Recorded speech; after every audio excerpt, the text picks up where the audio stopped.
The shuttle's descent through Kepler 442b's atmosphere felt like being swallowed by a lavender dream.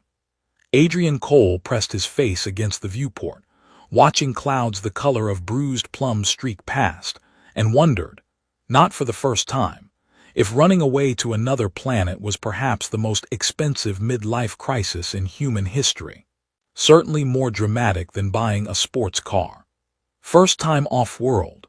The passenger beside him asked, a young colonial administrator with the kind of enthusiasm that suggested she hadn't yet discovered what the recycled air did to her sinuses after month 3.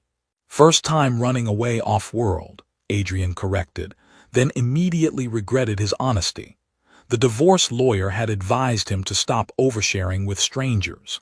Then again, the divorce lawyer had charged him 400 credits for that advice, so perhaps they were even. The shuttle broke through the cloud layer, and Sector 7 Verd spread below like something from a fever dream designed by an overly optimistic architect. The houses didn't quite look built so much as grown, organic curves in pale cream and soft green, connected by paths that spiraled rather than marched in straight lines. Trees he couldn't name swayed with bioluminescent leaves that pulsed even in the daylight, and the sky, that impossible purple sky, made everything feel like he'd stumbled into someone else's painting. Beautiful, isn't it? The administrator sighed. Paradise found, they call it in the brochures. Adrian had read those brochures during the 16-month journey in cryosleep. They'd promised peace, purpose, and a fresh start for Earth's tired professionals seeking meaning among the stars. They hadn't mentioned that the planet's rotation was 26 hours long, which meant he'd have to relearn the concept of time itself. Small detail. The shuttle touched down with barely a whisper. E3 engineering, the pilot announced proudly, as if Adrian knew what that meant.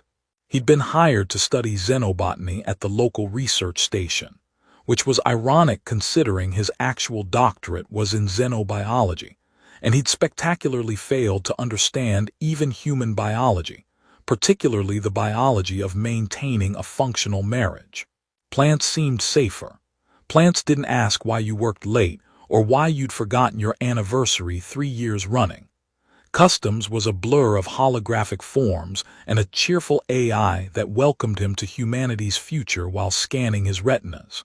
His assigned residence was a 15-minute walk through streets that curved like someone had laid them out, using only dreams and perhaps mild intoxication as guides. The afternoon light, he assumed it was afternoon, though his body insisted it was 3 in the morning on a Tuesday, painted everything in shades of amber and gold. That's when he noticed the quiet, not peaceful quiet, not the absence of noise, but the presence of something else, attention, maybe, or anticipation.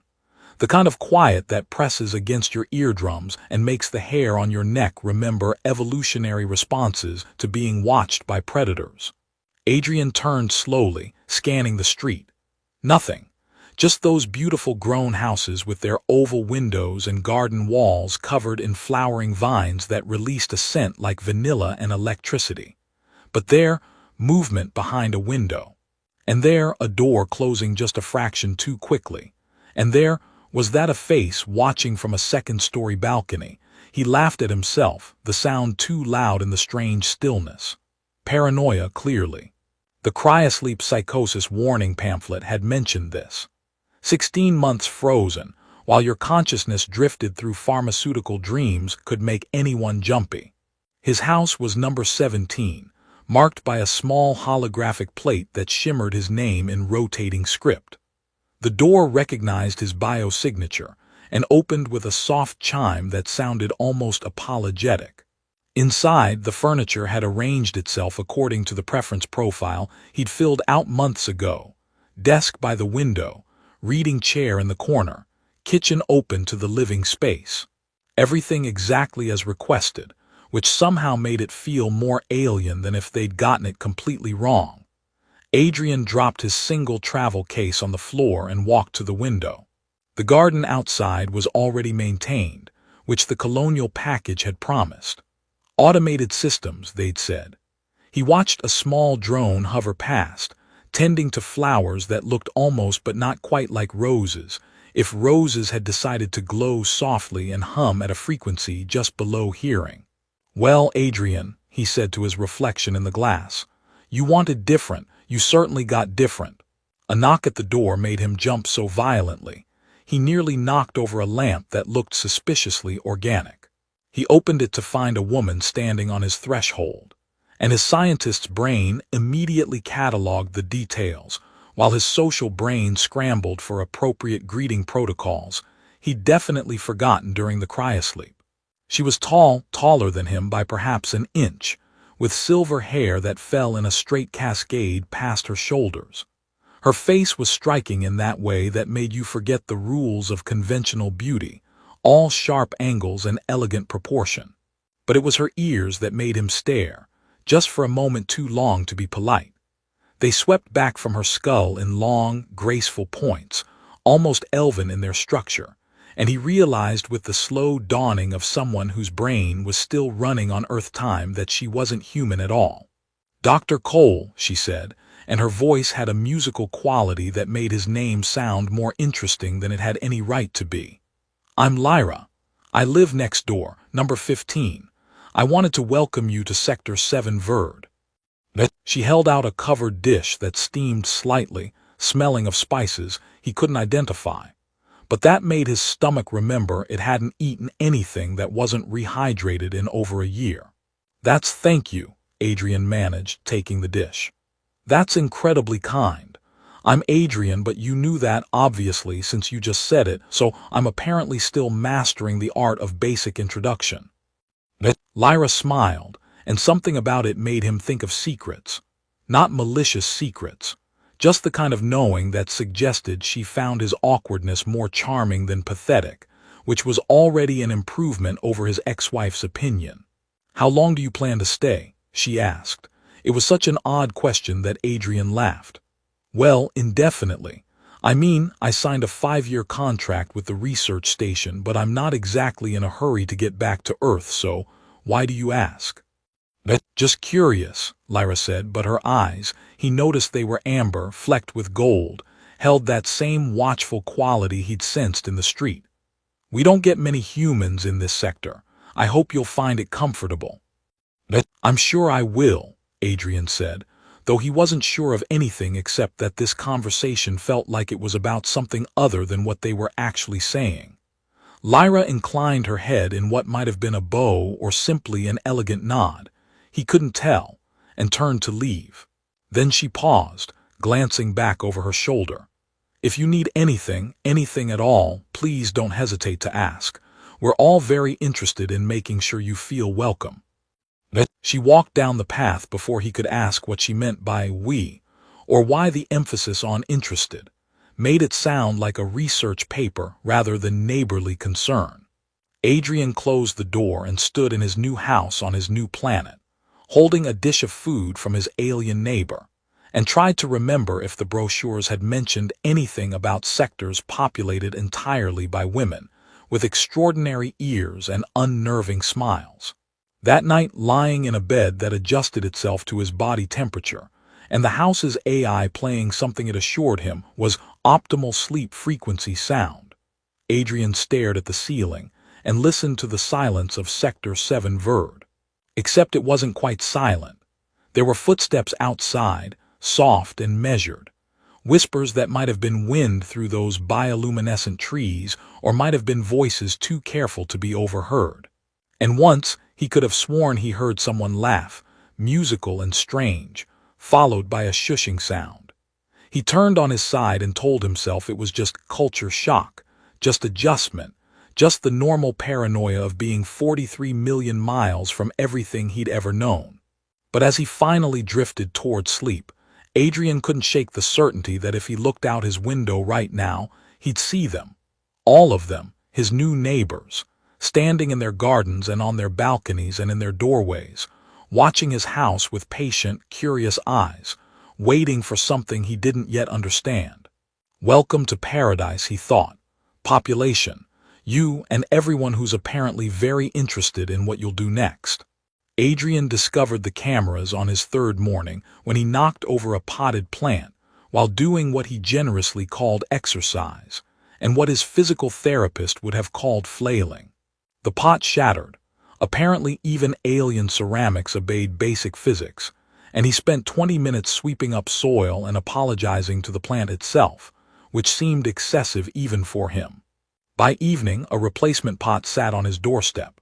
Same size, same soft blue glaze, even the same small chip on the rim that he'd assumed was a manufacturing defect. He stood in his doorway, holding the pot, and felt the first real prickle of something beyond jet lag and cultural adjustment. Someone had been watching. Someone had noticed. Someone had replicated a detail so minor he'd barely registered it himself.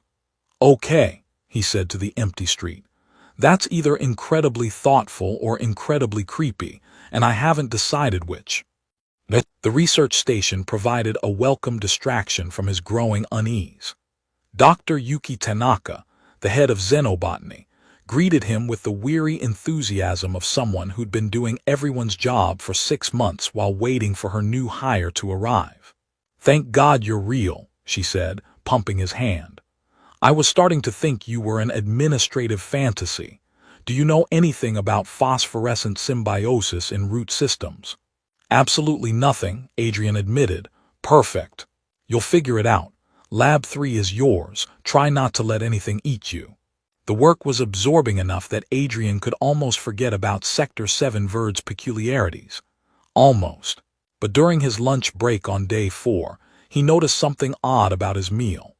The sandwich he'd packed that morning had been turkey and cheese. The sandwich in his lunch container was now turkey, cheese, and tomato, exactly how he preferred it but had been too lazy to prepare. He stared at it for a long moment, then took a bite. Delicious. Possibly the best sandwich he'd ever eaten, which only made it more disturbing. "Someone broke into my lunch," he told Yuki. She looked up from her microscope. "What?" "My lunch. Someone improved it between this morning and now." Yuki blinked. Did you report it to security?" "And say what?" "Help, someone added tomatoes to my sandwich with suspicious competence." She returned to her microscope, muttering something about cryosleep affecting people differently. The garden situation revealed itself over the following week. Adrian had never been particularly skilled at horticulture. His ex-wife had once said his thumbs weren't just not green, they were actively hostile to plant life. Yet the small plot outside his house flourished with aggressive perfection. Flowers bloomed in coordinated colors. Weeds vanished overnight. The grass maintained itself at exactly 2 inches, which he knew because he'd measured it out of sheer disbelief. On day 9, he decided to test a theory. He deliberately left a section of the garden messy, scattered leaves, an overturned garden ornament, a patch of scraggly grass. Then he went inside and watched through his window. Lyra appeared within the hour, as if summoned by the disturbance in the force of neighborhood aesthetics. But she wasn't alone. 3 other women accompanied her, all sharing those distinctive elongated ears and that same quality of focused attention. They moved through his garden with practiced efficiency, restoring order with the kind of coordination that suggested either excellent teamwork or low-level telepathy. Adrian opened his door. "Hi, hello. That's my garden you're fixing without permission." All 4 women froze in perfect synchronization, which was somehow more unnerving than if they'd scattered. Lyra straightened, holding a rake that definitely hadn't been in his garden before. "Adrian, we were just maintaining my property without asking," he suggested, "because I'm starting to notice a pattern here. The pot, the sandwich, the mysteriously perfect lawn. Are you all moonlighting as a cleaning service, or is there something else going on?" The other 3 women looked at Lyra, who set down the rake with careful precision. "We want you to be comfortable. That's what you said when I arrived. But comfortable people generally get to maintain their own gardens, even badly. So what's really happening here?" One of the other women stepped forward, shorter than Lyra, with dark copper hair and eyes that reminded Adrian of cats evaluating whether something was prey or furniture. "I'm Sira. I live at number 19. We're conducting observations." "Observations," Adrian repeated. Social behavioral observations, another woman added helpfully. She had pale blonde hair and wore what looked like casual clothes but somehow seemed formal. I'm Naya, number 23. We've been watching how you adapt, the fourth woman said. Her hair was deep black with a silver streak. Routines, preferences, stress responses. I'm Kira, number 12. Adrian looked between them. These four alien women standing in his garden holding various implements of landscaping, calmly explaining that they'd been studying him like he was some kind of science fair project. The absurdity hit him all at once and he started laughing, great gasping laughs that made his sides hurt. I'm sorry, he managed. It's just, I came here to study plants. Turns out I'm the plant. What's next? Are you going to water me? Check my pH levels. Lyra's mouth twitched in what might have been amusement. Your hydration is concerning. You drink only coffee. Oh my God, you're tracking my coffee consumption. We're tracking everything, Sierra said matter-of-factly. It's important data. Adrian sat down on his doorstep because standing seemed suddenly complicated. Why? Why me specifically? There are other humans in the colony. I saw at least 5 at the research station. The women exchanged glances, some silent communication passing between them that Adrian couldn't begin to interpret. You're in our sector, Lyra said finally. That makes you our responsibility. Your responsibility to surveil. To understand, Naya corrected. There's a difference. Is there? Adrian rubbed his face. Look, I appreciate that you're trying to be helpful. The sandwich was great, honestly, but this is weird. You understand that this is weird, right? We understand that our approach may seem unusual from your cultural perspective, Kira said, with the careful tone of someone who'd rehearsed that exact phrase. That's corporate speak for yes. We know it's weird, but we're doing it anyway. Lyra crouched down to his eye level, her amber eyes serious. We're not trying to make you uncomfortable, Adrian. We're trying to learn. Your species and ours don't interact often. When we do, we want to do it right. There was something genuine in her voice that cut through his irritation. Adrian sighed. Okay, I get that. Cross-cultural exchange is important. But maybe, and this is just a suggestion, you could ask me questions instead of sorting through my garbage. All 4 women had the grace to look slightly embarrassed. You know about the garbage, Adrian said weakly. You throw away too much plastic, Sierra said. We have better recycling systems you should use. The point is, Adrian said firmly, from now on observation with permission only. Deal. Lyra extended her hand, and when he shook it, her skin was warm and her grip surprisingly strong. Deal. Though you should know we've already compiled significant data. Fantastic. Do I get to see this data? That would compromise the study's integrity. Of course it would. Adrian stood, brushing off his pants.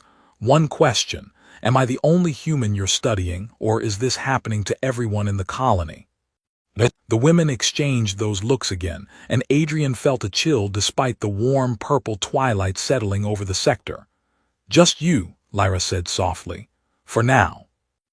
That night, Adrian couldn't sleep despite the house AI's best efforts with its optimal frequencies. He kept thinking about those words, for now, as if he were some kind of test case. A prototype interaction to be analyzed before rolling out broader human-ethery relations. He got up, poured himself water instead of coffee, small victories, and stood at his window. Sure enough, there were lights on in nearly every house he could see. Silhouettes moved behind curtains. Shadows crossed gardens.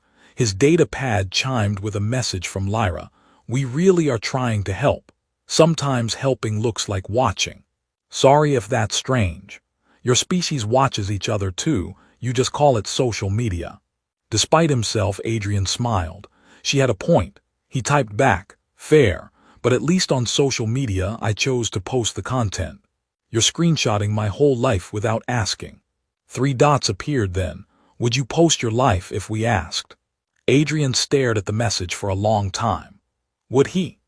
After spending months running away from Earth, from his failures, from everyone who knew the man he'd been before, Would he willingly share himself with these strange, attentive neighbors who seemed genuinely curious about who he was? "Maybe," he typed, "if you tell me what you're really looking for." The dots appeared and disappeared several times. Finally, "Someone worth knowing, that's all. Sleep well, Adrian." He stood at the window until the lights in the neighboring houses began to dim, one by one, like stars going out. Somewhere in the distance, he heard that musical laughter again, and this time it didn't sound quite so alien. Just lonely, perhaps, just hoping, just watching and waiting to see if he might watch back. The community center looked like someone had asked an architect to design a building while under the influence of pleasant hallucinations. Adrian stood outside it, clutching an invitation that had appeared on his doorstep that morning. Actual paper, cream-colored and slightly textured, with his name written in flowing script that seemed to shimmer when he tilted it. "You have been cordially invited to address the Sector 7 Verd Council regarding matters of mutual significance," it read. Below that, in smaller text, "Refreshments will be provided. Please don't be alarmed." That last line was what convinced him to come. Anyone who felt the need to preemptively tell you not to be alarmed was either deeply considerate or deeply concerning, and Adrian had already invested too much in this bizarre situation to back out now. Lyra met him at the entrance, wearing what he'd come to recognize as formal attire for the ethery, a long tunic in deep green with silver threading that caught the light. Her ears seemed even more prominent today, adorned with small silver cuffs that traced their elegant curves. "Thank you for coming," she said, and he could hear genuine relief in her voice. "Did I have a choice?" "Always, we just hoped you'd be curious." "Curiosity is what got me into xenobiology in the first place," Adrian said. "Also what ended my marriage, according to my ex-wife. So let's see what kind of disaster it leads to this time." Lyra's lips quirked. "Your ability to use humor as a defensive mechanism is noted in your file." "I have a file. Of course I have a file. Is it a thick file?" "Respectably sized." The interior of the community center defied several laws of physics that Adrian had previously considered non-negotiable. The space seemed larger inside than outside, with a domed ceiling that displayed what looked like a real-time feed of the cosmos. Stars wheeling in their ancient dance, nebulae blooming in impossible colors. Seated in a semicircle were 7 women, all ethery, all watching him with expressions ranging from curiosity to what might have been anxiety. He recognized Sira, Nea, and Kira from his garden intervention. The others were new, but they shared that same quality of intense focus that made Adrian feel like a specimen under very polite microscopes. "Dr. Adrian Cole," the woman at the center said, rising. She was older than the others, or at least gave that impression, though Adrian had no idea how ethery aged. Silver threaded through her dark hair, and her ears bore more elaborate decorations. "I am eldest Myra. Thank you for accepting our invitation." "Thanks for the advanced warning about not being alarmed," Adrian said. "Really set a calm tone." Several of the council members smiled, which made them seem suddenly less intimidating and more like people trying very hard not to laugh at an inside joke. "Please sit." Myra gestured to a chair that actually materialized, in front of the semicircle. Adrian sat, partly because his knees had stopped being reliable the moment furniture started appearing from thin air. "So," he said, "I'm guessing this isn't about my overdue library books." "We don't have libraries," Nea said helpfully. "All information is digitally accessible through neural interfaces." "Lucky you.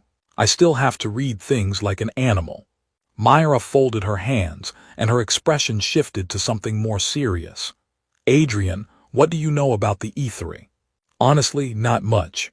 The colony briefings covered about 30 different species, and I mostly focused on the plants. I know you're technologically advanced, clearly, and you've been involved in the terraforming consortium. Beyond that," he shrugged, "I know you all seem to live in this sector. You make excellent sandwiches, and you're weirdly invested in my garbage sorting habits." We are 90% female, Sierra said bluntly. Have been for 4 centuries. Adrian blinked. How does that work biologically? It doesn't particularly well, Kira said. We're dying out, slowly but definitively. The levity drained from the room, like someone had pulled a plug. Adrian leaned forward, his scientist's mind engaging despite his general policy of avoiding serious conversations. Genetic bottleneck. A plague, Myra said, 417 years ago. It targeted specific chromosomal expressions. The male population dropped to 3% in a single generation. We've been trying to recover ever since, but the mathematics are unforgiving. I'm sorry, Adrian said and meant it. I can't imagine. We've adapted, Lyra said quietly. We've built a society that functions. We've maintained our culture, our technology, our art. But we're a society living in a very long, very slow goodbye. Adrian rubbed his face, processing. Okay, but what does this have to do with me? I'm not a geneticist. I study plants that glow in the dark. You study life, Myra corrected, and you're adaptable. We've been watching you for 3 weeks, Adrian. Not just your routines or preferences, but how you think. How you respond to stress, to confusion, to change. How you use humor to diffuse tension and maintain optimism despite personal setbacks. You know about the divorce. We know everything, Sierra said, not unkindly. Your psychological profile suggests high empathy, cognitive flexibility, and resilience in the face of cultural dissonance. That's a fancy way of saying I roll with weird situations. Precisely, Myra said, which is why we chose you. The room felt suddenly smaller. Adrian stood, needing to move. Chose me for what exactly? The 7 council members exchanged glances, that silent communication happening again. Finally, Lyra spoke. We're not just studying humans, Adrian. We're studying you specifically because we're trying to determine whether your species can be trusted. Trusted with what? With us, Myra said simply. With an alliance unlike anything either of our species has attempted. We have technology that could help Earth, environmental restoration systems, medical advances, transportation networks that could connect your scattered colonies. You have genetic diversity we desperately need, cultural perspectives we've lost, and a population young enough to think in centuries rather than decades. Adrian felt his pulse hammering. You're talking about integration. Actual, large-scale integration between humans and Aethery. Eventually, perhaps, Kira said. But first, we need to know if it's even possible. If our species can coexist, cooperate, maybe even, she hesitated.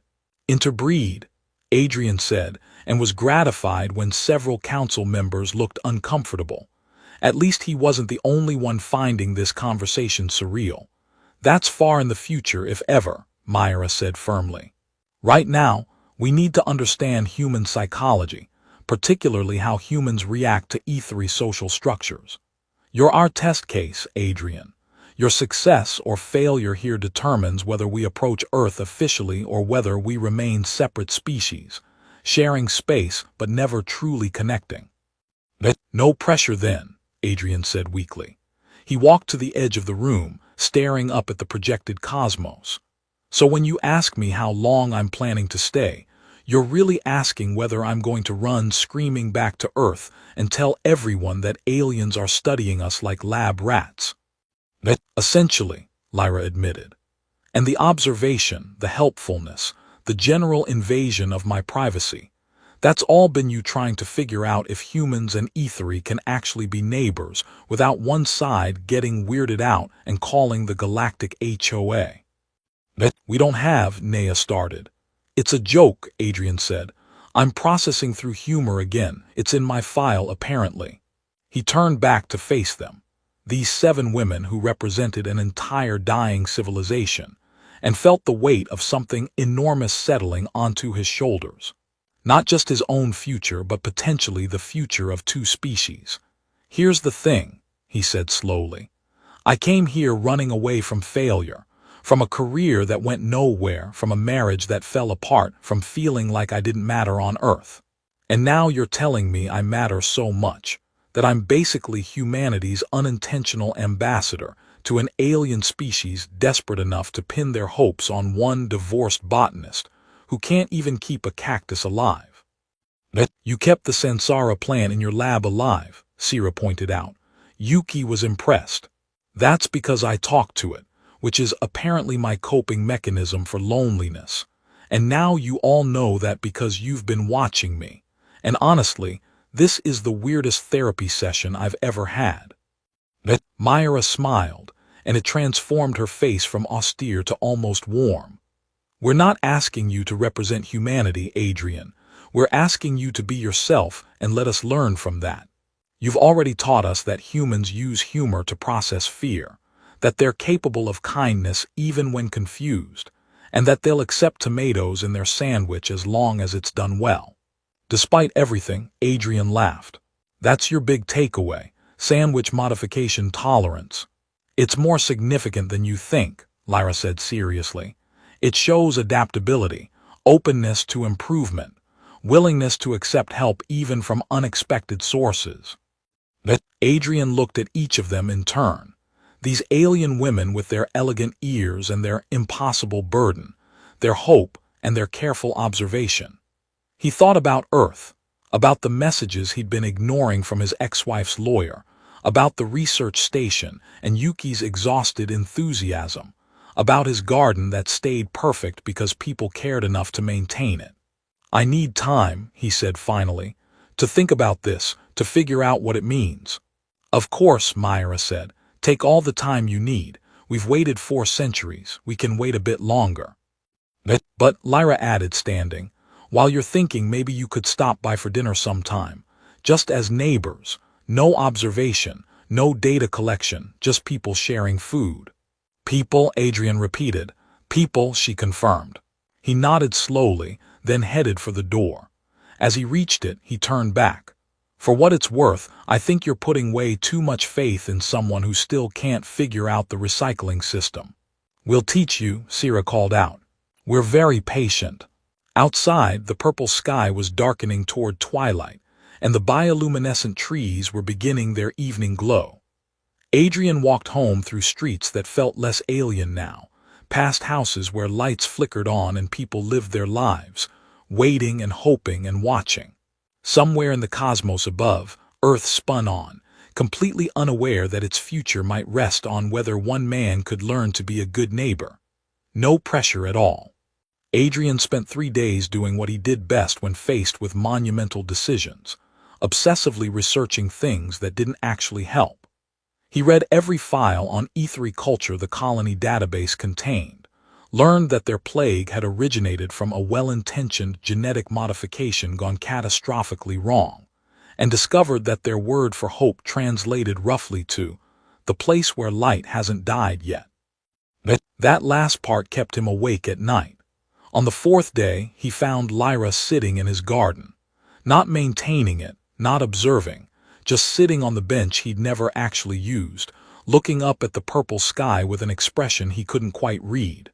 Hey, he said, stepping outside with 2 cups of coffee.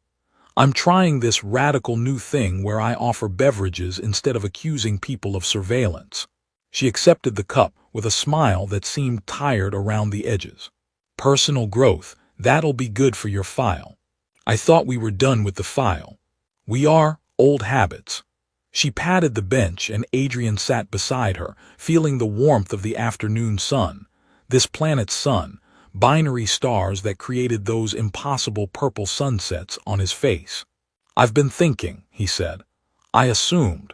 You've been avoiding everyone for days. Even Yuki sent a message asking if you'd been absorbed by a plant. Did she really? No, but she did ask if you were okay. You missed 2 days at the lab. Adrian took a sip of coffee. I needed to process. Turns out discovering you're accidentally responsible for interspecies relations requires some mental adjustment. You're not responsible for anything, Lyra said quietly. That's the point. We're just asking you to live your life and let us learn from it. No pressure, no obligation. Except there is pressure, isn't there? Because if I fail, If I can't adapt or if I reject you all, then you pack up your experiment and conclude humans aren't worth the effort. Two species that could help each other just stay in their separate corners of the galaxy, and your people keep fading while mine stay isolated and stupid. Lyra was quiet for a long moment. Then she laughed, that musical sound he'd heard his first night, but up close it was warmer, more genuine. You really do process through catastrophizing, don't you? It's in my file. Adrian. She turned to face him, her amber eyes serious. We're not going to pack up and leave if you can't be perfect. We're already learning from you. We've learned that humans need personal space but crave connection. That they value honesty even when it's uncomfortable. That they'll joke about their own failures as a way of owning them rather than hiding from them. You've taught us more in 3 weeks than we learned in 3 years of reading human cultural databases. But I called you all creepy for watching me. You were right too, we needed to hear that. She set down her coffee cup. We've been so focused on survival, on data and observation, that we forgot how to just be neighbors. You reminded us. Adrian looked at her, really looked at her, and saw not an alien conducting experiments but a person carrying the weight of her civilization's slow extinction, trying desperately to find a path forward that didn't end in silence. Okay, he said, okay. Okay, let's try. Not the big integration thing, not yet, but the dinner thing. The being neighbors thing. I'll live my life, you all can ask me questions instead of sorting my garbage, and we'll see what happens. No promises about saving civilization, but I can probably manage friendly. Lyra's face transformed with relief and something that looked like joy. Really? Really, but I have conditions. Of course you do. But first I get to ask questions too. About E3 culture, history, what it's like knowing your species is ending. Fair exchange. Agreed. Second, someone teaches me how to actually maintain that garden. I want to learn, even if I'm terrible at it. Sierra will be thrilled. She's been wanting to teach you proper soil composition for weeks. Third, Adrian hesitated, then pushed forward. You stop treating me like I'm special. I'm not humanity's best representative. I'm just a guy who ran away from his problems and accidentally landed in the middle of yours.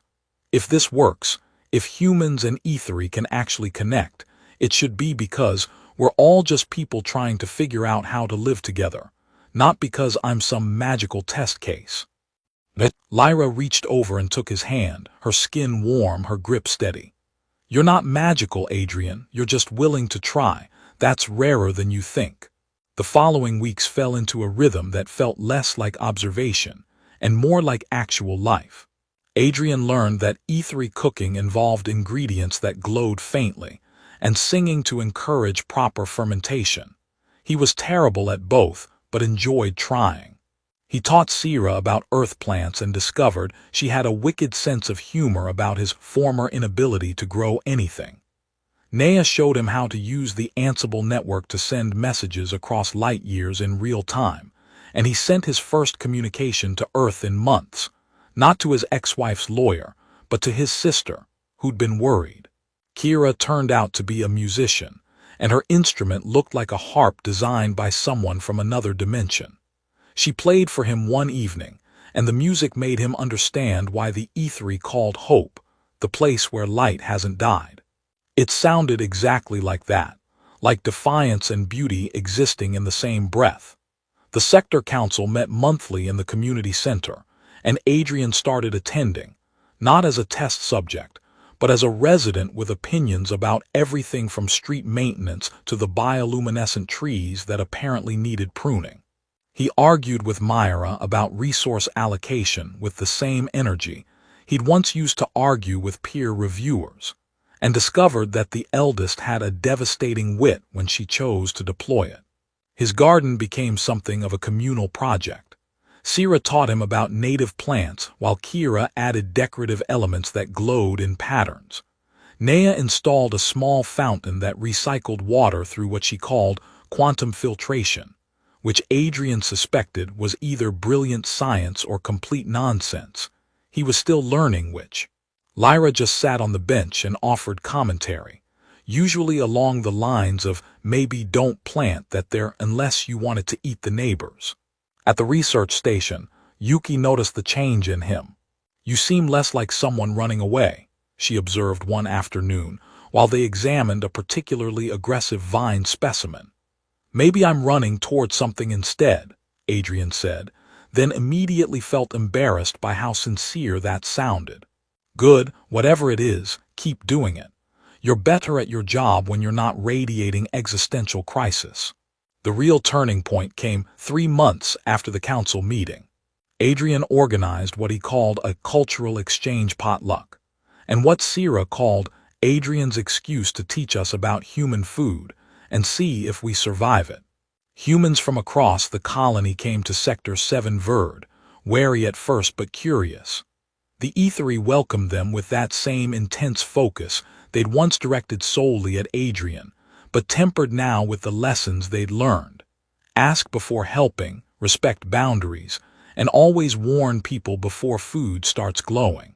Adrian stood in the community center, watching humans and Ethery share food and stories, laughing at miscommunications and finding unexpected common ground. A human engineer and Ethery architect were deep in conversation about impossible buildings. A human teacher and Ethery historian were comparing childhood stories, discovering surprising parallels. Someone had started playing music, human guitar and Ethery harp together, creating something neither species had made alone. Lyra appeared beside him, holding what looked like wine but probably involved quantum fermentation or whatever. You did this. We did this, Adrian corrected. I just suggested tacos. The tacos were controversial. But everything good is controversial. He accepted the glass she offered. Is this going to make me see colors that don't exist? Only pleasantly. She clinked her glass against his. To neighbors. To people, Adrian said. Just people figuring it out. Later, after everyone had left and the purple sky had darkened to indigo scattered with unfamiliar stars, Adrian sat in his garden with Lyra, Sierra, Nea, and Kira. They'd become his friends, not research subjects or alien neighbors, just people he genuinely enjoyed spending time with. So, Sierra said, sprawled on the grass with complete disregard for dignity. Do you think it worked? The integration experiment. We're not calling it that anymore, Lyra said firmly. Adrian hates it. I don't hate it. I just think trying not to be alone in the universe is more accurate. Less scientific, Nea pointed out. More honest, Adrian countered. Kira plucked a soft chord on her instrument. Does it matter what we call it? We're here, we're talking. The light hasn't died. Adrian looked up at the stars. So many stars, and somewhere among them Earth. His old life. His failures and regrets and the person he'd been when he thought running away was the same as starting over.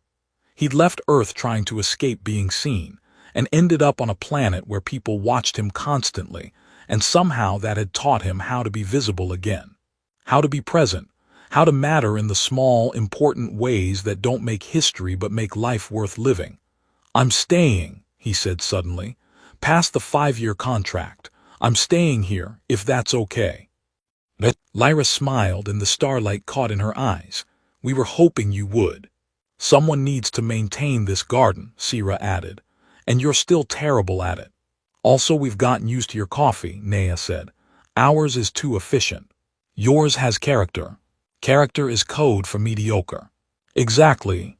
They sat together as the night deepened, and the bioluminescent trees began their slow pulse of light. Blue and green in colors Adrian was learning the names for in a language that wasn't his own but was becoming familiar. Two species, different and alike, learning to share space and hope and the revolutionary act of being neighbors. Somewhere in the cosmos, civilizations rose and fell. Species evolved and went extinct. The universe continued its ancient indifference. But here, on a small terraformed world with a purple sky, people were laughing together and the light hadn't died yet. It wouldn't die. Not tonight. Maybe not ever if they kept trying. Adrian leaned back on his hands and thought about messages he'd send to Earth. Not reports or data. just stories about his friends and his garden and his accidentally revolutionary act of staying. His sister would laugh. His ex-wife would probably say he'd finally found something he couldn't quit. She'd be right. "Hey," he said to his friends, his strange, wonderful, patient friends. "Thanks for watching me, for caring enough to learn." "Thanks for teaching," Lyra said softly, "for being worth knowing." Above them the stars wheeled in their dance, and below in the houses of Sector 7 Verd, lights glowed warm. People lived their lives, human and ethery, separate and together, writing a future neither species had imagined but both were beginning to believe in. One garden, one neighbor, one small act of staying at a time.